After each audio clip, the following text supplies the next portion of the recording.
man. Umawit ang daigdigan, lahat ng naroroon. Umawit ang sangkatauhan, purihin ang Panginoon.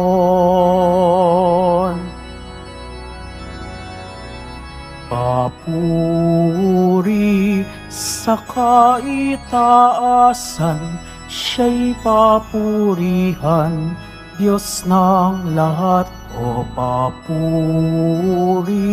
sa kaitaasan, siya'y papurihan, ngayon at magpakailanman. Sa ngalan ng Ama at ng Anak at ng Espiritu Santo, Amen. ang pagpapala ng ating Panginoong Hesukristo, ang pag-ibig ng Diyos Ama, at ang pakikipagkaisa ng Espiritu Santo, naway sumainyong lahat. At sumaiyo rin. Mga kapatid, tinipon tayo bilang kaanib ng angka ng Diyos. Kaya dumulog tayo sa mawaing Panginoong nagpapatawad ng lubos. Sinugong tagapagpagaling sa mga nagsisisi, Panginoon, kaawaan mo kami. Panginoon, kaawaan mo kami.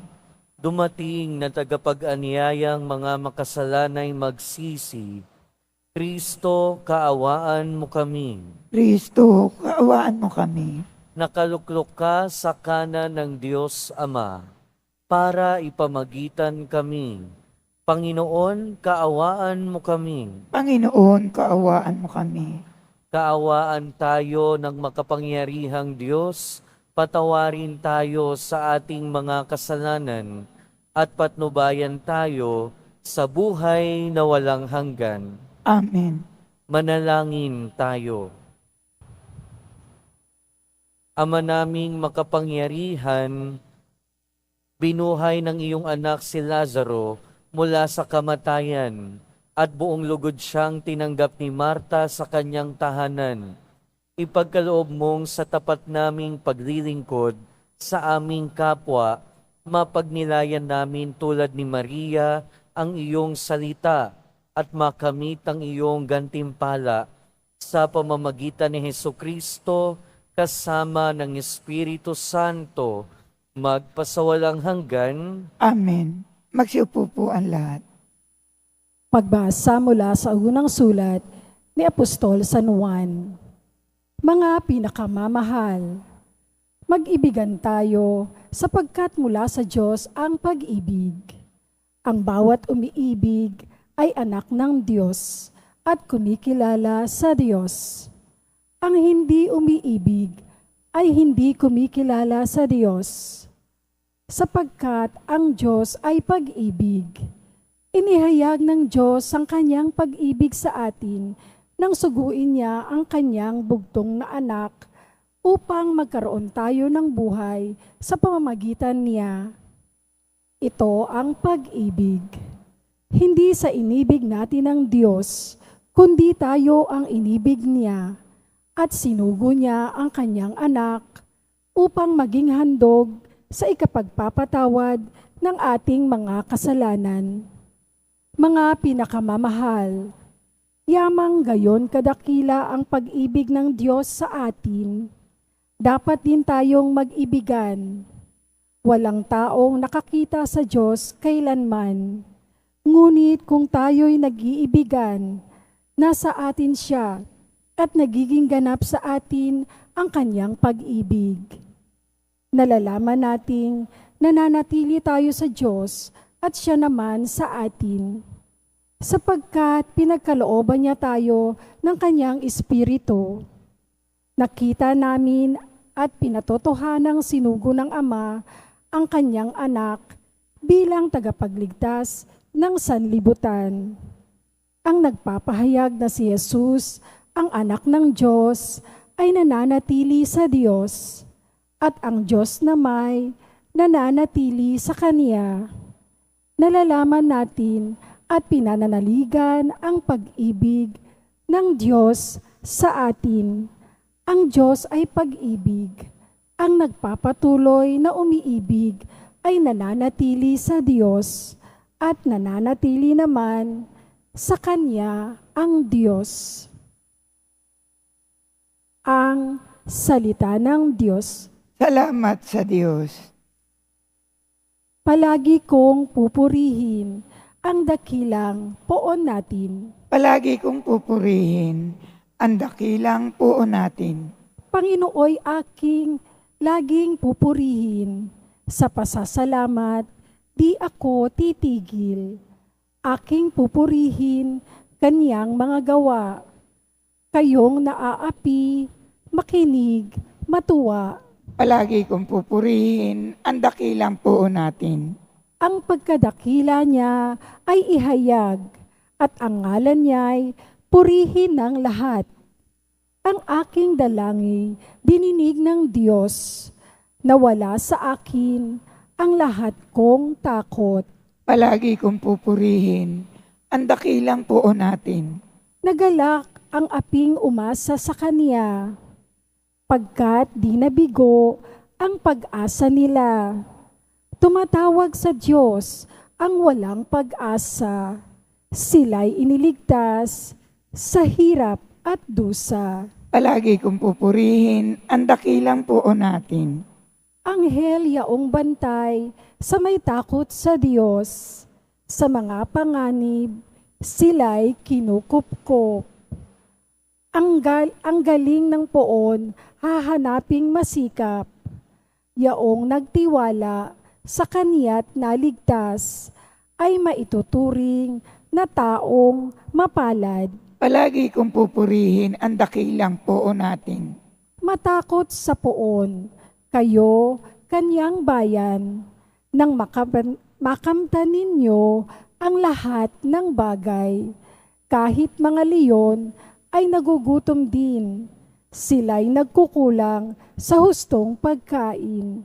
Ngunit ang sinumang poong susundin sa anumang bagay, hindi kukulangin. Palagi kong pupurihin ang dakilang poon natin. Magsitayo po ang lahat.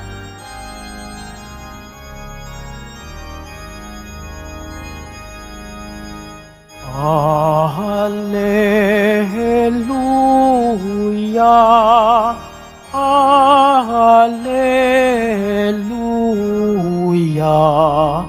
Alleluia, Alleluia.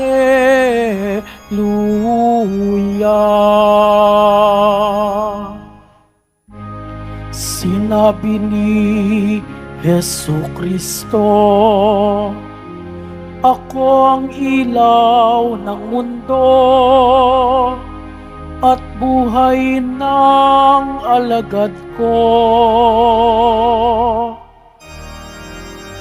Alleluia,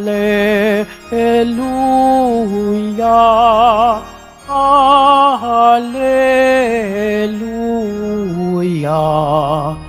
Alleluia, Alleluia.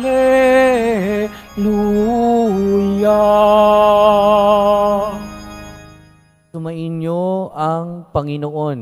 At sumaiyo rin. Ang mabuting balita ng Panginoon ayon kay San Juan. Papuri sa iyo, Panginoon. Noong panahong iyon, marami sa mga Hudyo ang dumalaw kina Marta at Maria upang sila'y aliwin. Nang marinig ni Marta na dumarating si Jesus, sinabi ni Marta, Panginoon, kung kayo po'y narito, hindi sana namatay ang aking kapatid. Ngunit nalalaman kong kahit ngayon ibibigay sa inyo ng Diyos ang anumang hingi ninyo sa Kanya. Muling mabubuhay ang inyong kapatid, wika ni Jesus. Sumagot si Marta, nalalaman ko pong siya'y mabubuhay uli sa huling araw, sa muling pagkabuhay. Sinabi naman ni Jesus, "Ako ang muling pagkabuhay at ang buhay. Ang nananalig sa akin kahit mamatay ay muling mabubuhay. At sino mang mabubuhay o nabubuhay at nananalig sa akin kahit mamatay ay mabubuhay kailanman." Pinaniniwalaan mo ba ito? Opo, Panginoon, sagot niya. Nananalig ako sa inyo. Kayo po ang anak ng Diyos, ang Mesiyas na inaasahang paparito sa sanlibutan. Ang mabuting balita ng Panginoon. Pinupuri ka namin, Panginoong Jesucristo. Magsiupo po ang lahat. Welcome po sa Minor Basilica and National Shrine of Jesus Nazareno at magandang umaga sa inyong lahat.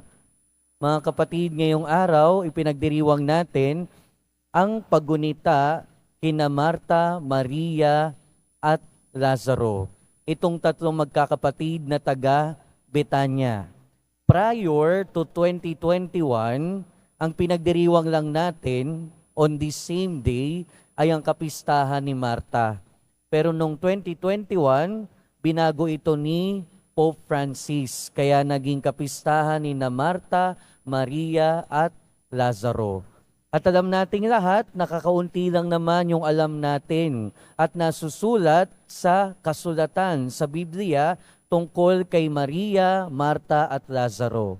Alam natin na ngayon narinig natin yung ebanghelyo, ito na yung papunta na sa pagkabuhay kay Lazaro. Pero paminsan-minsan, kung di man madalas, nagpupunta ang ating Panginoon sa bahay ni Marta, Maria at Lazaro. At doon nga, pamilyar sa ating lahat, yung ebanghelyo kung saan pumunta si Jesus sa kanilang bahay at busy-busy si Marta habang si Maria naman ay nasa paanan ni Jesus. At ano yung matututuhan natin sa tatlong ito? Tatlong bagay din. Tatlong P. Pagtanggap, panalangin, pagkabuhay. Pagtanggap, panalangin, pagkabuhay. Si Marta, yung lagi nating tinatawag na abala. Pero halimbawa o magbuting halimbawa si Marta ng pagtanggap. Dahil unang-una, siya ang tumanggap, siya yung naging busy dahil nga tinanggap niya sa kanilang tahanan ang ating Panginoong Hesukristo. At ito yung tinatawag nating hospitality. Alam nyo ba na noong unang panahon, sa panahon ng mga unang Kristiyano, kahit saan ka galing, as long as ikaw ay Kristiyano at yung may-ari ng bahay ay Kristiyano, kahit hindi kayo magkakilala, talagang required na tanggapin ka. Ganon din yung kultura ng mga Hudyo. Talagang importante sa kanila ang hospitality. At ito yung halimbawa na pinapakita sa atin ni Marta. And kung tatanungin natin yung ating sarili, magandang tanungin at pagnilayan, paano ko ba tinatanggap ang ating kapwa, ang aking kapwa? Ang pagtanggap ay hindi lang naman pagpapakita ng hospitality. Pwede rin namang tanggap mo ang isang tao, pero hindi mo talaga siya tinatanggap sa iyong buhay. Ang ibig kong sabihin ay yung Kristiyanong pagtanggap, merong pagmamahal at merong respeto na pinapakita sa ating kapwa. Kung hindi mo man maisikaso yung iyong kapwa na katulad ng ginagawa ni Marta kay Jesus, at least kung paano niya man lang tinanggap si Jesus, ay ma-imbibe natin, matuto tayo na kung paano niya tinanggap ang ating Panginoong Jesucristo, sana ganun din naman tanggapin natin ang ating kapwa. Merong pagmamahal and basically speaking, basic ang ating respeto na pwedeng ibigay natin sa ating kapwa. Sa pagtanggap na yon ni Marta sa ating Panginoon, napakita yung kanyang virtue ng paggawa, pagtatrabaho, pagkilos. Kaya nga tinatawag siya na abalang-abala na Maria. Pero lagi nating tandaan, hindi yung pagiging abala yung kabutihan. Minsan kasi nasosobrahan tayo kung ano-ano yung ginagawa natin. Busy-busy tayo sa ating buhay. Pero ang pagiging busy ay hindi yung kabutihang asal, hindi yung pagiging mabuti ang pagiging busy. Hindi porket busy ka, mabuti ka na. Pero pinapaalala din sa atin na ang importante talaga ay alam natin kung ano ang pinaki-importanteng gawin sa buhay natin. At yun yung tinuturo ni Maria. Ano yung ginagawa ni Maria sa paanan ng ating Panginoon? Nakikinig. At sa konteksto natin ngayon, paano tayo makikinig sa Diyos? Mananalangin. Kaya nga si Maria ay halimbawa ng taimtim na panalangin at pagninilay. Dahil malalaman natin yung mga bagay na talagang importante, yung mga bagay na talagang dapat gawin kung tayo ay makikinig sa Diyos, kung tayo ay mananalangin sa Diyos. Kaya nga sinabi ni Jesus, Marta, masyado kang abala sa maraming bagay. Pinili ni Maria ang pinaka-importante. At ano yung pinaka-importante ng mga sandali ngayon? Ang makinig sa ating Panginoong Hesukristo. At pinapaalala sa atin, malalaman natin kung ano talaga ang mahalagang gawin, kung ginagawa natin, kung ano ang pinakamahalagang bagay sa buhay natin. At ano ang dapat, ang pinakamahalaga, ang makinig sa salita ng Diyos, ang manalangin sa ating Panginoon. At pangatlo, pagkabuhay. Sa ating ebanghelyo, narinig natin si Marta o si Maria ay kausap ng ating Panginoon papunta sa bahay nila. At ano yung nangyari? Dahil nandun nga, namatay na ang kanilang kapatid na si Lazaro. Pero kung pagpapatuloy natin yung pagbasa na to, kung babasahin natin ng tuloy-tuloy, malalaman natin doon na hindi natapos sa pagkamatay ang buhay ni Lazaro dahil siya ay binuhay ng ating Panginoon. At pinapakita dito ng ating Panginoong Hesukristo ay ang pinagmumulan ng buhay. Ang pinagmumulan ng buhay. And therefore, siya nga talaga ang Mesiyas na hinihintay. Siya ang ating buhay at pagkabuhay.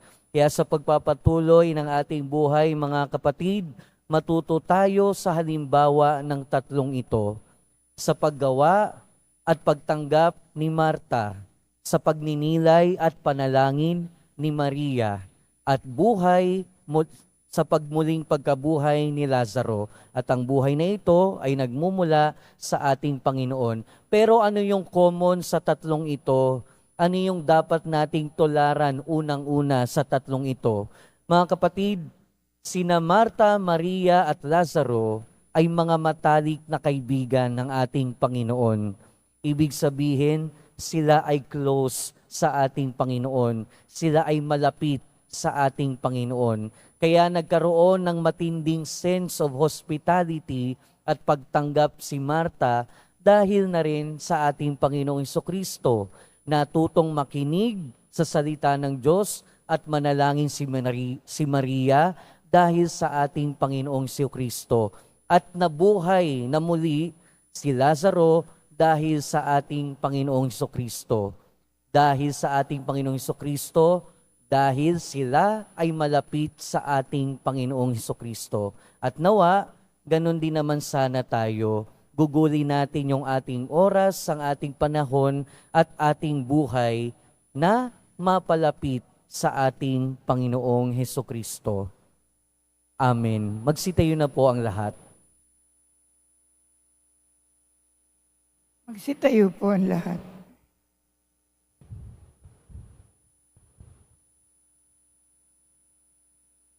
Mga minamahal kong kapatid, sa kapistahang ito ng mga kaibigan ni Hesukristo, ang magkakapatid na Marta, Lazaro at Maria ng Betanya, lakas loob nating ipamanhik sa Panginoon ang ating mga pangangailangan.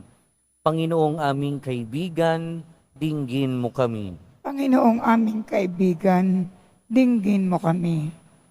Ang mga naglilingkod sa simbahan, naway tunay na maging halimbawa sa kanilang pananalangin at paggawa. Manalangin tayo. Panginoong aming kaibigan, dinggin mo kami. Ang mga nanunungkulan sa bayan, naway tumupad sa kanilang mga tungkulin sa diwa ng pag-ibig at paglilingkod. Manalangin tayo. Panginoong aming kaibigan, dinggin mo kami. Tulad ni Marta, tayo naway magkusa at maging bukas palad sa pagbibigay ng kagalakan at kinhawa sa mga pinagkatiwala sa ating pangangalaga. Manalangin tayo. Panginoong aming kaibigan, dinggin mo kami. Ang mga may sakit at matatanda, naway makaranas ng pangangalaga at pagtataguyod ng kanilang mga pamilya at mga kaibigan. Manalangin tayo. Panginoong aming kaibigan, dinggin mo kami. Tulad ni San Lazaro, ang mga nangamatay, naway magkamit ng muling pagkabuhay at pamanang langit. Manalangin tayo. Panginoong aming kaibigan, dinggin mo kami. Diyos Ama sa langit, malugod na tinanggap ni na Marta, Maria at Lazaro ang iyong anak sa kanilang tahanan sa Betanya. Maawain mong tanggapin ang aming mga panalangin at pagkalooban ng katugunan ayon sa iyong pag-ibig. Hinihiling namin ito sa pamamagitan ni Kristo na aming Panginoon. Amen. Magsiupo po ang lahat.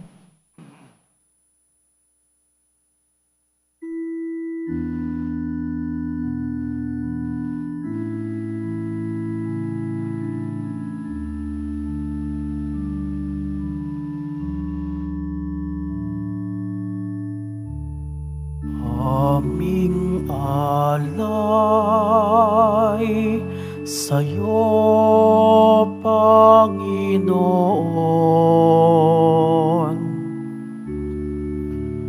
Ang tinapay at alak na iyong kaloob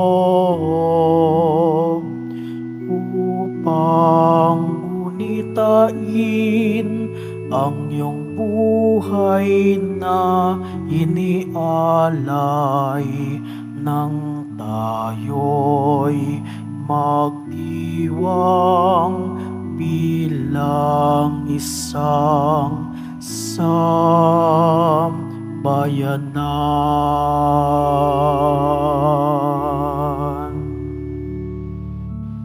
Magsitayo po ang lahat.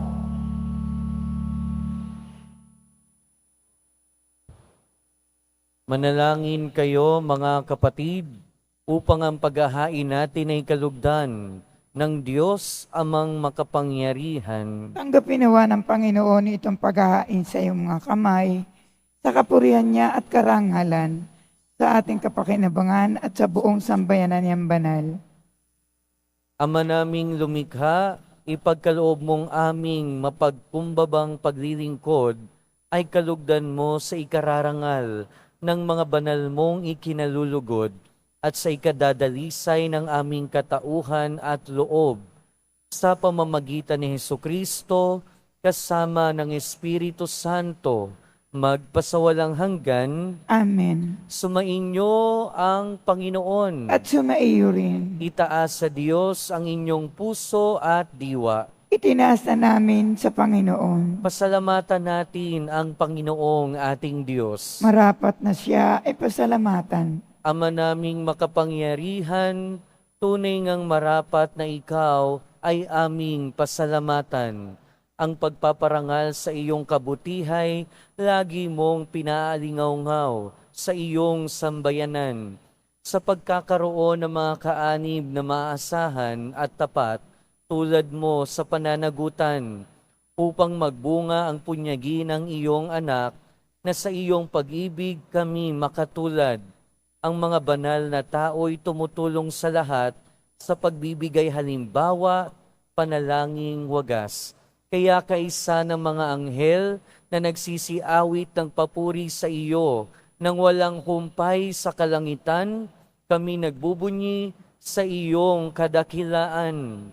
Santo, Santo, Santo, Panginoon Diyos ng mga hukbo, napupuno ang langit at lupa ng katakilaan mo. Husana sa kaitaasan. Pinagpala na paririto sa ngalan ng Panginoon. Husana sa kaitaasan. Magsiluhod po ang lahat. Ama naming banal, ikaw ang bukal ng tanang kabanalan. Kaya't sa pamamagitan ng iyong Espiritu, gawin mong banal ang kaloob na ito upang para sa amin maging katawan at dugo ng aming Panginoong Hesukristo. Bago niya pinagtiis ang kusang loob na maging handog, hinawakan niya ang tinapay, pinasalamatan kanya, pinaghati-hati niya iyon, iniabot sa kanyang mga alagad at sinabi, "Tanggapin ninyong lahat ito at kanin. Ito ang aking katawan na ihahandog para sa inyo."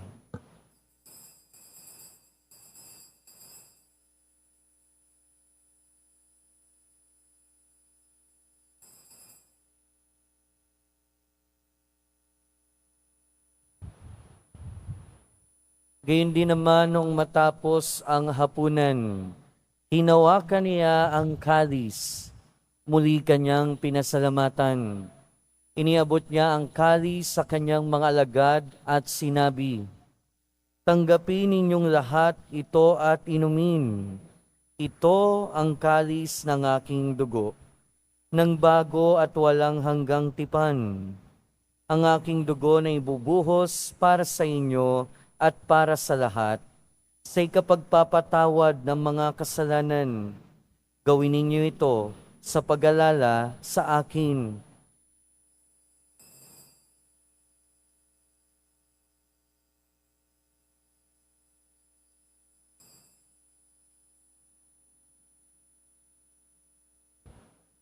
Magsitayo po ang lahat.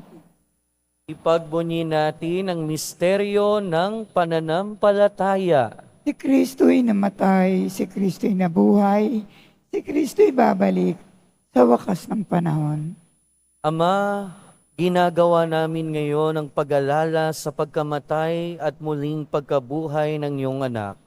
Kaya tiniaalay namin sa iyo ang tinapay na nagbibigay buhay at ang kalis na nagkakaloob ng kaligtasan.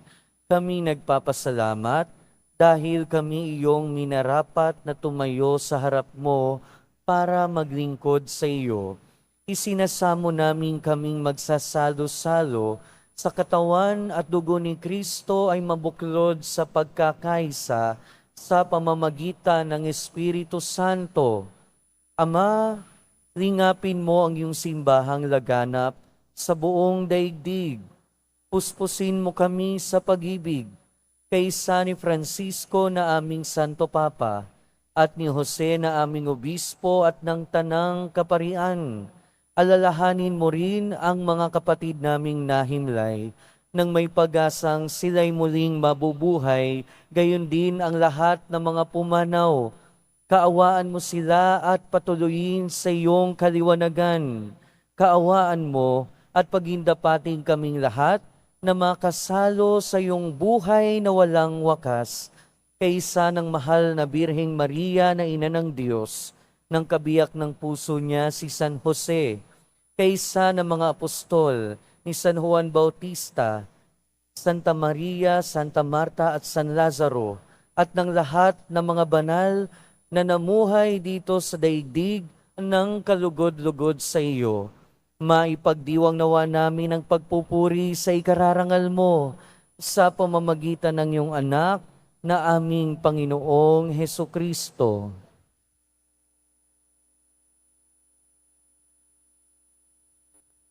Sa pamamagitan ni Kristo, kasama niya at sa Kanya, ang lahat ng parangal at papuri ay sa iyo, Diyos amang makapangyarihan, kasama ng Espiritu Santo, magpasawalang hanggan. Amen. Sa tagubili ng mga nakagagaling na utos at turo ni Jesus, na Panginoon natin at Diyos, ipahayag natin ng lakas loob. Ama Ama namin, namin, sumasalangit sumasalangit ka. ka. Sambahin Sambahin ang ang ngalan ngalan mo. mo. Mapasa amin ang kaharian mo. Sundin ang loob mo dito sa lupa para ng sa langit. Bigyan mo kami ngayon ng aming kakanin sa araw-araw. At patawarin mo kami sa aming mga sala, para ng pagpapatawad namin sa nakakasala sa amin. At huwag mo kaming ipaintulot sa tukso, at iadya mo kami sa lahat ng masama. Hinihiling namin kami edya sa lahat ng masama, pagkalooban ng kapayapaan araw-araw, iligtas sa kasalanan at ilayo sa lahat ng kapahamakan, samantalang aming pinananabikan ang dakilang araw ng pagpapahayag ng tagapagligtas naming si Heso Kristo. Sapagkat iyo ang kaharian, at ang kapangyarihan at ang kapurihan, magpakailanman. Amen. Panginoong Heso Kristo, sinabi mo sa iyong mga apostol, kapayapaan ang iniiwan ko sa inyo. Ang aking kapayapaan ang ibinibigay ko sa inyo. Tunghayan mo ang aming pananampalataya at huwag ang aming pagkakasala.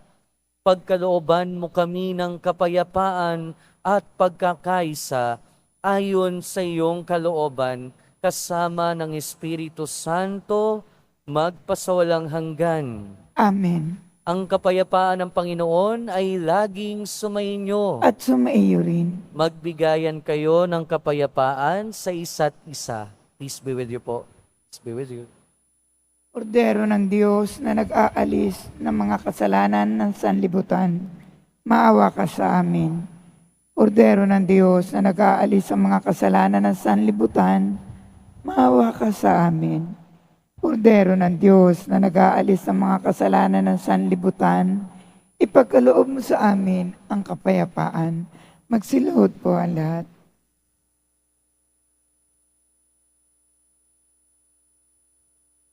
Ito ang kordero ng Diyos.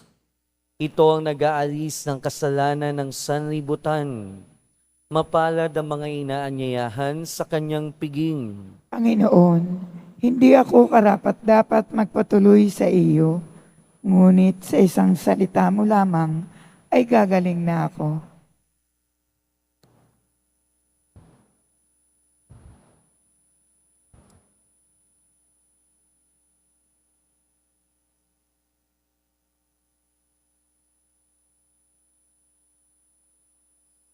Para sa lahat ng tatanggap ng banal na komunyon, sasagot po tayo ng amen. Pagkasabi ng pari o ng lay minister ng katawan ni Kristo, at isubo agad sa bibig bago umalis sa harapan ng pari o ng lay minister. Sumunod po tayo.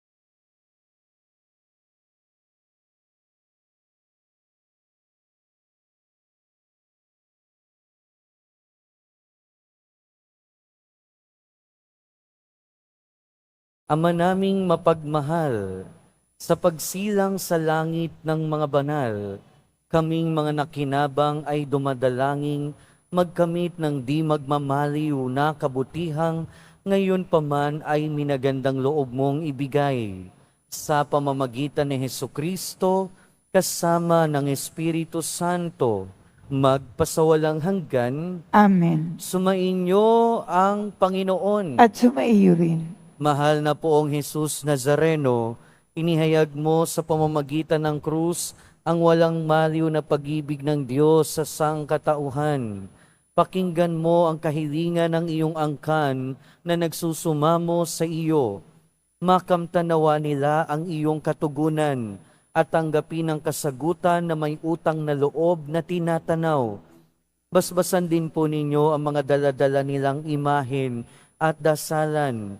Sa pamamagitan ng bendisyon na ito, naway maalala nila ang mga pangako nila noon sa binyag, na ikaw ang kanilang iibigin at paglilingkuran bilang Panginoon magpasawalang hanggan. Amen. At pagpalain kayo ng makapangyarihan at mapagmahal na Diyos, ng Ama at ng Anak at ng Espiritu Santo. Amen. Pumayo kayong taglayang kapayapaan ng Poong Jesus Nazareno. Salamat sa Diyos.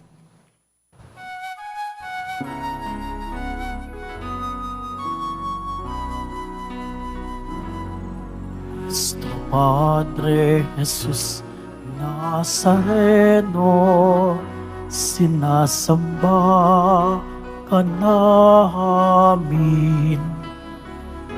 Pinipintuho ka namin. Aral mo ang aming buhay at kaligtasan.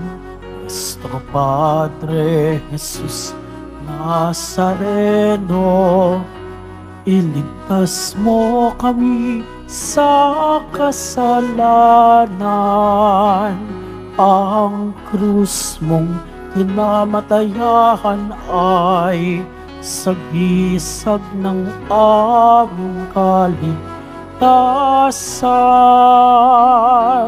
Nuestro Padre Jesus Nazareno, dinarangal ka namin. Nuestro Padre Jesus Nazareno, niluluwalhati ka namin. Nuestro Padre Jesus Nazareno, dinarangal ka namin.